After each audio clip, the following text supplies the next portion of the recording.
Praise lord. క్రీస్తునందు ప్రియమైన దేవుని పిల్లలారా, బాగున్నారా? ఉదయకాల సమయాన్ని మరి దేవుడి సన్నిధిలో ప్రార్థించి మరొక వీడియో మీతో చేయటానికి దేవుడు నాకు ఈ సమయాన్ని ఇచ్చాడు. దాన్ని బట్టి నేను దేవునికి హృదయపూర్వక వందనాలు తెలియజేస్తున్నాను. ప్రియమైన దేవుని పిల్లలారా, చేతబడే అంశాన్ని గురించి మనం మాట్లాడుకుంటూ వస్తున్నాం. వాక్యాలు వదిలిపెట్టి పాస్టర్ గారు చేతబడుల గురించి ఎందుకు చెప్తున్నాడంటే, ఈ సబ్జెక్ట్ అందరూ చెప్పలేరు, కొందరు మాత్రమే చెప్పగలరు. చేతబడి వలన కలిగే నష్టాలు, చిల్లంగి వల్ల వచ్చేటువంటి సమస్యలు అనుభవపూర్వకంగా మరి నేను అనుభవించాను కాబట్టి మరి దేవుళ్ళలోకి వచ్చాక దాని గురించి పూర్తిగా రీసెర్చ్ చేసి మీతో పంచుకుంటున్నాను. ఎందుకంటే ఇలాంటి సమస్యలో ఏ క్రైస్తవుడు కూడా ఉండకూడదని నేను మనస్ఫూర్తిగా దేవుడిని కోరుకుంటున్నాను. గత 4 వీడియోల్లో మనము చిల్లంగి చేతబడి యొక్క ప్రభావాల గురించి నేర్చుకున్నాం. అది ఎవరు చేస్తారు, చేతబడి ఉన్నదా, దాన్ని ఎవరు చేస్తారు, చేతబడి వల్ల ఆరోగ్య సమస్యలు, చేతబడి వల్ల ఆర్థిక సమస్యలు నేర్చుకున్నాం. ఇది 4వ వీడియో తర్వాత నెక్స్ట్ మరి 5వ వీడియో. ఈ 5వ భాగంలో మనం చిల్లంగి వలన మానసిక సమస్యలు ఎలా ఏర్పడతాయి, వాటి ప్రభావాలు మనిషి మీద ఎలా ఉంటాయి అనే విషయాన్ని గురించి మనం ఇక్కడ నేర్చుకుందాం. ప్రియమైన దేవుని పిల్లలారా, నేను చెప్పేది ప్రసంగం కాదు, సబ్జెక్ట్ మాత్రమే చెప్తున్నాను. ప్రార్థన చేసుకుందామా? మహాపరిశుద్ధుడైన తండ్రి, నీకు వందనాలు నాయన.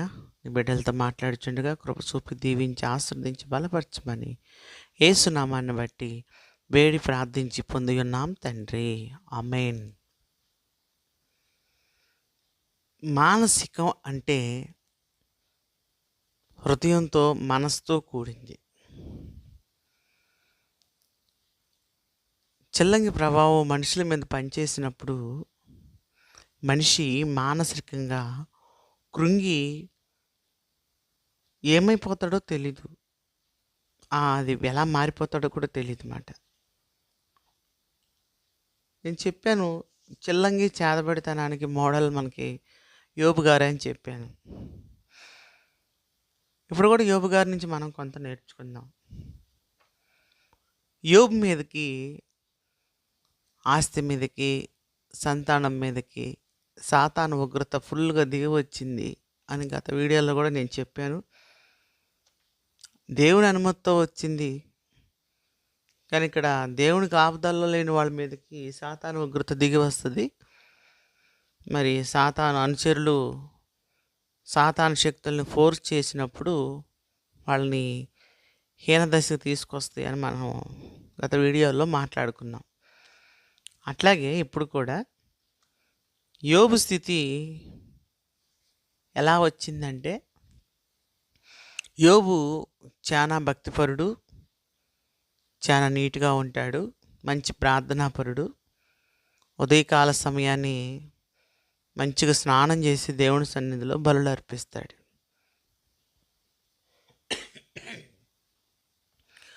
ఇంతటి యోబు మానసికంగా కుంగిపోయాడు. ఏంటంటే, బిడ్డలు చనిపోయారు, ఆస్తి పోయింది, చాలా కుంగిపోయినటువంటి యోబు బూడిదలో కూర్చొని బూడిద నెత్తిని చల్లుకొని గోని పట్ట కట్టుకొని మానసికంగా చాలా కృంగిపోయి ఆ బూడిదలో కూర్చొని సిల్ల పెంకుతో గీక్కుంటూ కూర్చున్నాడు. అతని స్నేహితులు అతను అంటారు, పిచ్చివాని వలె ప్రవర్తిస్తున్నావు అని మాట్లాడతారు. మతిస్థిమితం లేని మనిషి ఎట్ట మాట్లాడతాడు, యోబు అట్ట మాట్లాడుతున్నారు అని అంటారు తన స్నేహితులు. పిచ్చివాని వలె మారిపోయాడు యోబు. పిచ్చివాని వలె ప్రవర్తిస్తూ ఉన్నాడు. ఎందుకంటే మానసికంగా చాలా దెబ్బతిన్నాడు. కానీ యోబు గొప్ప భక్తులు కాబట్టి ఆ స్థితిలో కూడా దేవునికి విజ్ఞాపన చేశాడు. దేవునికి స్తోత్రం. ఆ స్థితిలో కూడా దేవునికి మొరపెట్టుకున్నాడు అన్నమాట. మామూలుగా మనం గనక యోబు విషయాన్ని పక్కన పెట్టి విడిగా గనక మనం పరిశీలన చేస్తే, సాతాను ఆత్మ అనేది మనిషి మీదకి తొందరగా పనిచేస్తుంది. త్వరగా పనిచేస్తుంది అన్నమాట. పనిచేసేటువంటి ఆత్మ ఏ విధంగా ఉంటుంది అని కనుక మనం ఆలోచన చేస్తే, ఒక మనిషిని సాతాను ఏం చేయగలదు అంటే పిచ్చివాని వలె చేయగలదు. ఎందుకు చేయగలదంటే దానికి అధికారం ఉన్నది. దేవునికి ఆపదలు లేని కుటుంబాల మీద దానికి అధికారం ఉన్నది. చేయగలదు. అది చేసేటువంటి సామర్థ్యం, శక్తి దానికి ఇవ్వబడింది. కాబట్టి అది ఏదైనా చేయగలదు. ప్రియమైన దేవుని పిల్లలారా, మనం గమనిస్తూ ఉంటాం బైబిల్ గ్రంథంలో. చూడండి, ఒకసారి మీకు అర్థమయ్యేటట్టు చెప్తాను. మత్తయి సువార్త 8వ అధ్యాయం 28వ వచనంలో మనం గమనిస్తే ఇలా రాయబడింది. ఆయన ఆ దరినున్న గదేరీయుల దేశము చేరగా దయ్యములు పట్టిన 2 మనుషులు సమాధుల్లో నుండి బయలుదేరి ఆయనకి ఎదురుగా వచ్చిరి. వారు మిగిలి ఉగ్రులైనందున ఎవరు ఆ మార్గమున వెళ్ళలేకపోయిరి అని ఇక్కడ మనం చూస్తూ ఉన్నాం. అంటే దెయ్యము పట్టినటువంటి వాడు ఎలా ఉన్నాడంటే మిగిలి ఉగ్రుడైనందున. ఎప్పుడు కూడా వాడికి మనశ్శాంతి ఉండదు. బట్టలు చింపుకొని నెత్తి విరపోసుకొని పిచ్చి పిచ్చిగా ప్రవర్తిస్తూ ఉంటారు. అంటే దెయ్యం పట్టినోడు చేతబడి చేసినోడు ఒక్కడేనంటే అక్కడ చేతబడిలో వచ్చేది కూడా ఆ దెయ్యమే, ఇతనికి పట్టింది కూడా ఆ దెయ్యమే. కాకపోతే తేడా ఏంటంటే కొన్ని చోట్ల ఇప్పుడు బైబిల్లో మనం చూసిన కాడ స్వయంగా దెయ్యం వచ్చి పట్టింది. కొన్ని చోట్ల ఏం జరుగుతుందంటే ఇప్పుడు ఎవరన్నా మంత్రించి లేకపోతే ఆవాహనం చేసి లేకపోతే వశీకరించిన శక్తిని ఆ మనిషి మీద ఉంచటం చేత ఆ మనిషి కూడా ఎలా తయారవుతాడంటే మానసికంగా పిచ్చివాడి వల్లే తయారవుతాడు. ఒక మంచి మనిషిని పిచ్చివాడిని చేయగలిగే శక్తి దెయ్యానికి ఉంది, చెల్లంగికి ఉంది, చేతబడికి ఉంది, బాణామతికి ఉంది. మనిషి మంచోడే, కానీ ఇక్కడ ముగ్గురులైనందువలన వాళ్ళు బట్టలు కట్టుకొనక తమకు తాము రాళ్లతో కొట్టుకుంటూ వాళ్ళు ఆ దారిని పోయే వాళ్ళని ఇబ్బంది పెడుతూ పిచ్చి వాళ్ళ వల్లే తయారైపోయారు సాతాను శక్తి వల్ల. కాబట్టి సాతాను శక్తి వల్ల పిచ్చి వాళ్ళ వల్ల తయారైపోయి యేసు ప్రభువుని చూడగానే చక్కగా మాట్లాడుతున్నారు. అవును, పిచ్చి పట్టినటువంటి ఆ వ్యక్తులు దేవుడితో బాగా మాట్లాడుతున్నారు, మనుషులతో మాత్రం విరోధంగా నడుచుకుంటూ ఉన్నారు. కారణం ఏంటంటే వాళ్ళ మీద సాతాను శక్తి అనేది పనిచేస్తుంది కాబట్టి. ఈరోజు చాలామంది మంచిగానే ఉంటారు, ఉన్నట్టు సడన్గా పిచ్చి వాళ్ళ వల్లే ప్రవర్తిస్తారు. పిచ్చి వాళ్ళ వల్లే ఆ వ్యక్తి ఒరిజినలే, కానీ నకిలీ వ్యక్తిలా ప్రవర్తిస్తాడు. తను ఎప్పుడు చేయని పనులు చేస్తుంటాడు. తను ఎప్పుడు మాట్లాడిన మాటలు కొత్తగా మాట్లాడుతూ ఉంటారు. తనకి ఇదివరకు లేని ఆహారపు అలవాట్లు కొత్తగా చేస్తూ ఉంటారు. కొంతమంది అయితే అసలు ఇల్లు వదిలిపెట్టేసి చక్కగా రోడ్డును పడి వెళ్ళిపోతూ ఉంటారు పిచ్చి వాళ్ళ వల్లే. అంటే రోడ్డుని తిరిగే వాళ్ళంతా చేతబడిలోళ్ళ అంటే నేను చెప్పి ప్రతి దాంట్లో కూడా చెప్తున్నాను, అందరూ అలా ఉండరు. కొన్ని సందర్భాల్లో జరిగే పరిస్థితులు ఇవి. చూడండి, చేతబడి చేసి లేకపోతే చెల్లంగి చేసినటువంటి వాళ్ళు మాట్లాడతారు. ఒక్కొక్కసారి ఏమని మాట్లాడతారో తెలుసా? నేను బట్టలు లేకుండా తిప్పుతాను రోడ్ల మీద అని. తిప్పుతారు వాళ్ళు. తిప్పుతారు. ఖచ్చితంగా తిప్పుతారు. ఎందుకంటే ఆ ప్రభావం అనేది మన మీద వీళ్ళ మీద పని చేసినప్పుడు వీళ్ళు వస్త్రాలు ఆడవాళ్ళు గానీ, మగవాళ్ళు గానీ వస్త్రాలు ఇడిచిపేసి వెళ్ళిపోతూ ఉంటారు. పిచ్చివాని వలె ప్రవర్తిస్తూ ఉంటారు. జొల్లుగా అరుస్తుంటారు. నెత్తి గీక్కుంటూ ఉంటారు. ఆళ్ళకి ఆహారం తినాలా, తినకూడదా అనేది కూడా తెలీదు మాట. మళ్ళీ మలమూత్రాలు శుభ్రం చేసుకోవాలా లేదా అని కూడా తెలీదు మాట. అలా మారిపోతూ ఉంటారు. మరి అలా నిజంగా చేతబడా లేకపోతే మెంటల్ ఏమైనా వచ్చిందా? దాంట్లో అనుభవం ఉన్నవాడు మాత్రమే చూడగలడు, చెప్పగలడు. లేదా అది శరీర రోగమైన, ఆత్మీయ రోగమైన దేవుడైతే బాగు చేయగలడు. ఎందుకంటే సమస్త మనుషుల కన్నా ఆయన మహనీయుడైన దేవుడు మాట. పిచ్చివాళ్ళ బలి తయారైపోతారు. ఎంతోమందిని ఇలాంటి వాళ్ళని నేను చూశాను. పిచ్చివాళ్ళ బలి చేతబడి ప్రవర్తన, చేతబడి విచ్ బ్లాక్ మ్యాజిక్ వలన మనుషులు మస్తిమితం లేకుండా పోతారు. ముఖ్యంగా ఆస్తి అంపకాల్లో లక్షల కోట్ల కొద్ది గొడవల్లో ఆ ఆస్తికి వారసులైన వాళ్ళ మీద ఎలాంటి ప్రయోగాలు జరుగుతూ ఉంటాయి. నా సర్వీసులో నేను తెలుసుకుందన్నమాట. ప్రియమైన దేవుని బిడ్డలారా, ఒకసారి ఆలోచించండి. మానసిక రుగ్మతులు మనకు సంబంధం లేదు ఆ విషయం, కానీ మన మైండ్లోకి పదే పదే పదే వస్తుంటుంది. అది చిన్న విషయమే, కానీ నిద్రపోనీదు, రేత్రి పొగులు బీపీ తెప్పిస్తుంటుంది. ఇవన్నీ విచ్చిరాష్ట్ర లక్షణాలు అన్నమాట.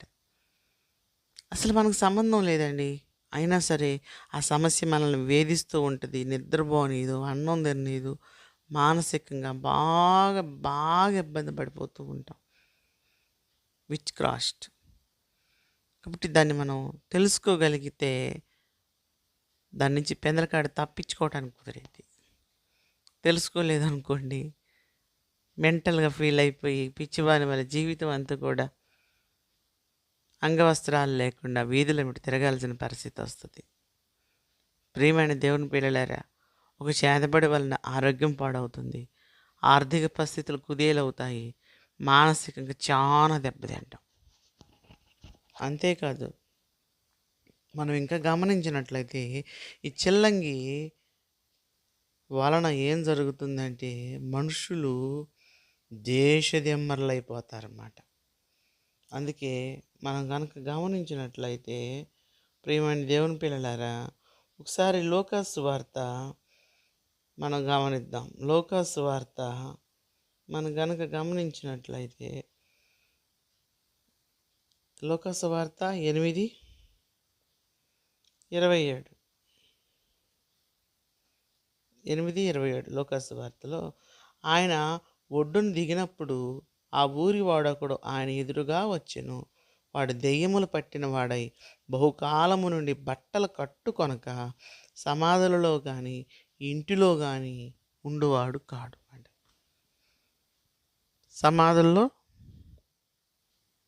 సమాధుల్లోనే కానీ ఇంట్లో ఉండేవాడు కాదు.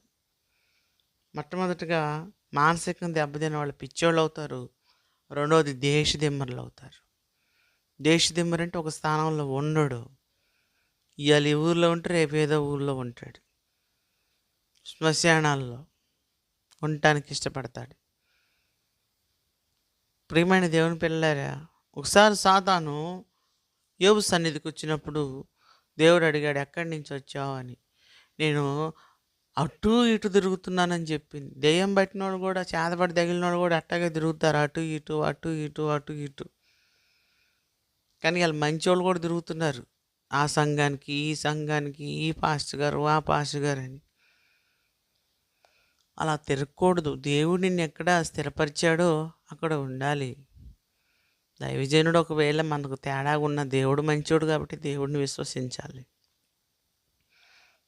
ప్రియమైన దేవుని పిల్లలారా, అటు ఇటు తిరుగుతున్నాడంటే మతి స్థిమితం లేక. సాతాను శక్తి, సాతాను ప్రభావం, సాతాను యొక్క పవర్కి దెబ్బతిన్న వాళ్ళు చేసే పని ఏంటంటే తిరుగాడుతూ ఉంటారు. ఆలోచించండి, వాళ్ళు పండుకునే స్థలం మంచి సేఫ్టీ ప్లేస్ ఆలోచించరు. మరి నేను తినేది మంచి ఆహారం ఆలోచించరు. నేను తినేది మంచి నీళ్ళని ఆలోచించరు. ఏ ఊరు పడితే ఆ ఊరికి వెనకట ఏదో విన్నాం కథలు ఏంటంటే కాశీ మజిలీ కథలు. అట్లా ఊరు ఊరికి తిరుగుతూ ఉంటారన్నమాట. ఆ ఊరు ఊరికి తిరుగుతూ ఉండి మతి స్థిమితం లేకుండా ఉంటారు. ఇట్లాంటి వాళ్ళు సాతాను ప్రసాదపడి ప్రభావం కలిగినటువంటి వాళ్ళు. చేసిన వాళ్ళకి హాయిగా ఉంటుంది, ఎందుకంటే వదిలిపోయారు. మనం అనుకుంది కరెక్ట్ అయింది, బట్టలు లేకుండా తిరుగుతున్నారు, పిచ్చోళ్ళే తిరుగుతున్నారు. ఈరోజు తిరిగే వాళ్ళు కొంతమంది దీని ప్రభావానికి లోనైన వాళ్ళే ఉన్నారు. మరి దాని నుంచి విడుదల కావాలంటే దేవుడు చేయాలి. ప్రియమైన దేవుని బిడ్డలారా, ఆ విధంగా తిరుగుతారు. అంతేకాదు, వాళ్ళ దగ్గర ఉన్న ఒక స్పెషాలిటీ ఏంటంటే తమకు తాము గాయపరుచుకుంటారు, ఎదుటి వాళ్ళని కూడా గాయపరుస్తారు. బైబిల్లో కూడా రాయబడింది ఏమనంటే, వాళ్ళు ఆ దారిని వచ్చుచూ పోచున్న వాళ్ళకి రాళ్ళు విసురుతూ. మళ్ళీ ఒకచోట రాయబడింది, తరచూ వాడు నీళ్ళలోను నొప్పులోను పడుతూ వచ్చునని. తమకు తాము హాని చేసుకుంటారు, ఇతరులను కూడా హాని చేస్తారు, ఇతరులకు కూడా హాని తలపెడతారు అన్నమాట. అంటే మైండ్ సరలేదంటారు, పిచ్చి.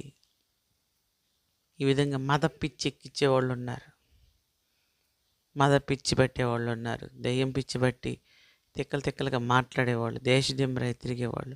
సాతాను ప్రభావంతో మానసికంగా పూర్తిగా వాళ్ళు మారిపోతారు, వింతగా ప్రవర్తిస్తారు, ఎన్నడూ లేని వింతగా ప్రవర్తిస్తారు.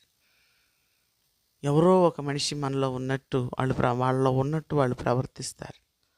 ప్రియమైన దేవుని పిల్లలారా, ఇటు ప్రవర్తన ఇటు చేష్టలో సాతాను శక్తి కలగ చేయగలదు. కాబట్టి ఆరోగ్యపరంగా అయినా, ఆర్థిక పరంగా అయినా, మానసిక పరంగా అయినా సైతాను మనిషిని దెబ్బ కొట్టగలదు.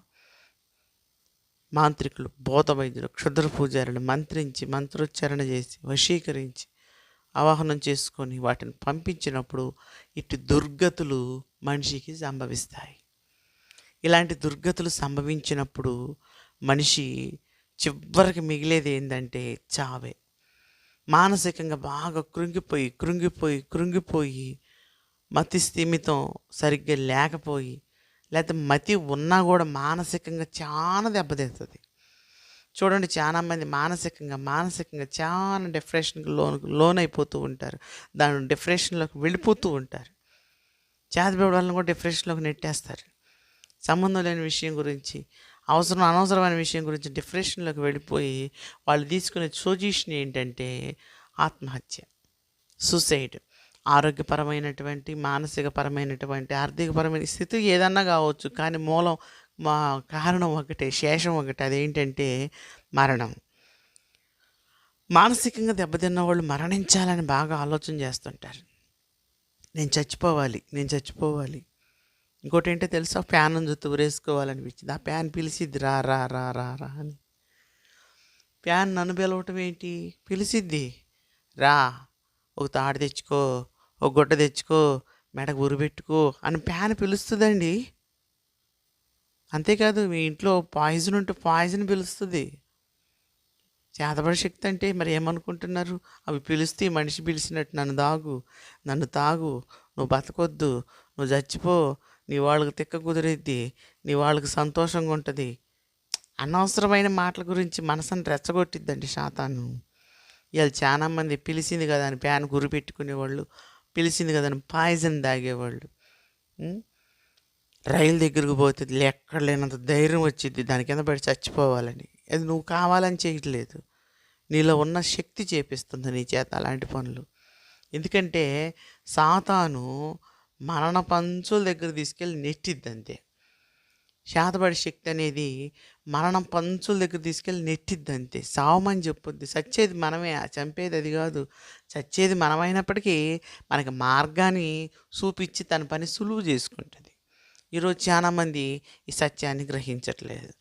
మానసికంగా ఆలోచించి నీ భర్త తాగుబోతాడే కానీ నీకు చచ్చిపోవాలనిపిస్తుంది, నీకు ఆర్థిక సమస్యలే కానీ చచ్చిపోవాలనిపిస్తుంది, నీకు ఆరోగ్య సమస్యలే కానీ చచ్చిపోవాలనిపిస్తుంది. చచ్చిపోవటం అనేది దేవుని చిత్తం కాదు.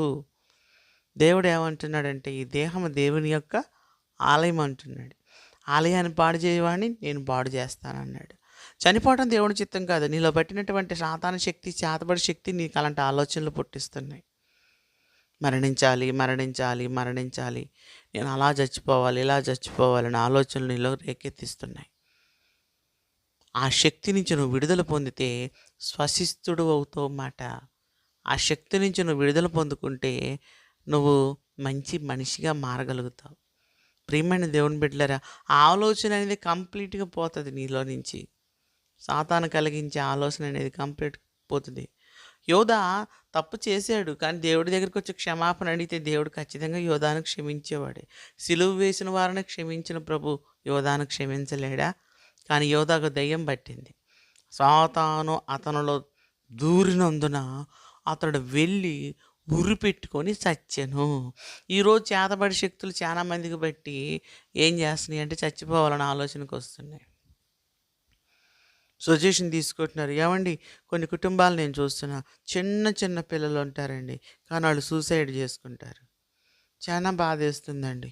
ఒక మాట మాత్రం నేను కరెక్ట్గా చెప్పగలను, నా మనసులో బాధ అదేంటో తెలుసా? తల్లి తండ్రి వీళ్ళిద్దరూ పిల్లలకి కుడి ఎడం భుజాలండి, రెండు కళ్ళతో సమానం అండి. ఏ ఒక్కరు లేకపోయినా ఆ బిడ్డ జీవితం అగమ్య గోచరం అండి. వాళ్ళ భవిష్యత్తులో ఎలా బతుకుతారండి? ఈ చచ్చే వాళ్ళకి పిల్లలను చూసన్న జ్ఞానం రావట్లేదంటే రానిదండి. అది ఎందుకు రానిదంటే ఈ లోకపు దేవత వారికి గుడ్డితనాన్ని కలగజేసింది. చావని చూపిస్తుంది కానీ నీ పిల్లల భవిష్యత్తు గురించి అది మాట్లాడదు. ఆ మనసుని నీలో మనసులోకి కూడా రానిదు. చేతబడి శక్తి వల్ల, ఆ చేతబడి ప్రభావం వల్ల వీళ్ళు ఏం చేస్తారంటే ఆలోచించరండి. ఫ్యామిలీ గురించి ఆలోచించరు. నా భార్య ఎలా బతుకుతుందని భర్త ఆలోచించడు. నా భార్య బిడ్డలో మరి ఎలా పొజిషన్గా ఉండగలుగుతారని ఆలోచన అనేది ఉండదన్నమాట. వాళ్ళ ఆలోచన లేకుండా గురిటితనాన్ని కలగజేసి, అంధత్వాన్ని కలగజేసి, చేతబడి శక్తి అనేది, ఈ సాతాన శక్తి అనేది మరణానికి తీసుకెళ్తుందండి. ప్రియమైన దేవుని బిడ్డలారా, అటు మరణం నుంచి మనం విమోచన పొంది అటు మరణం తప్పించుకోవాలంటే కేవలం దేవుని ద్వారా మాత్రమే సాధ్యం అండి. నేను ఈ క్రైస్తవులకు మాత్రమే చెప్తున్నాను. ఎందుకంటే నేను ఏ దేవి దేవతల్ని నేను కించపరచట్లేదు, కించపరచను కూడా. ఎవరి అభిప్రాయం వాళ్ళది, ఎవరి విశ్వాసాలు వాళ్ళవి, అన్నిటిని గౌరవించి మాట్లాడుతున్నాను. నేను నా క్రైస్తవంలో ఉన్నటువంటి బిడ్డలకి, నా క్రీస్తుని పోలినటువంటి బిడ్డలకు నేను చెప్తున్నాను. ప్రియమైన దేవుని బిడ్డలారా, మరి మనం దేని ద్వారా జయించగలమంటే దేవుని అభిషేకం ద్వారా మాత్రమే శాతపడి శక్తులు మనం జయించగలం. ఇటువంటి స్థితిగతుల నుంచి, ఇటువంటి పరిస్థితుల నుంచి విడుదల పొందాలని నేను నా పిల్లల్ని, నా దేవుడి బిడ్డల్ని నేను కోరుకుంటున్నాను. కాబట్టి ఇప్పటివరకు నేను చెప్పిన వీడియోస్లో చేతబడి గురించి వివరణ అంతా ఇచ్చుకుంటూ వచ్చాను. ఇప్పుడు ఈ 5వ వీడియోతో నేను ముగిస్తున్నాను. చేతబడి అంశం గురించి 6వ వీడియోలో దీన్ని ఎలా విడుదల పొందగలం, ఏ విధంగా సాతాను శక్తులు మనం ఎదిరించగలం, చేతబడి చిల్లంగి ప్రభావాల నుంచి ఎలా తప్పించుకోగలం అనే దాని గురించి మనం మాట్లాడుకుందాం. సంపూర్తిగా చిల్లంగి నుంచి విడుదల ఎలా వస్తుంది అనే విషయం గురించి కూడా నేను మాట్లాడతాను. కాబట్టి నా వీడియోస్ తప్పకుండా చూడండి, సబ్స్క్రైబర్ చేసుకోండి, లైక్ కొట్టండి. మీకు ఏమైనా డౌట్స్ ఉంటే కామెంట్ పెట్టండి ప్రియులారా. నా ఫోన్ నెంబర్ కూడా అవైలబుల్గా ఉంది కాబట్టి మీకు ఏదైనటువంటి సమస్యలు ఉంటే ఫోన్లో కూడా నన్ను సంప్రదించవచ్చని ప్రభు పేరిట మనవి చేస్తూ నా మాటలు ముగిస్తున్నాను. దేవుడు మిమ్మల్ని సదా దీవించి ఆశీర్వదించి సమస్త ఉపద్రవముల నుంచి రక్షించును గాక. ఆమేన్. వందనాలు. Praise lord.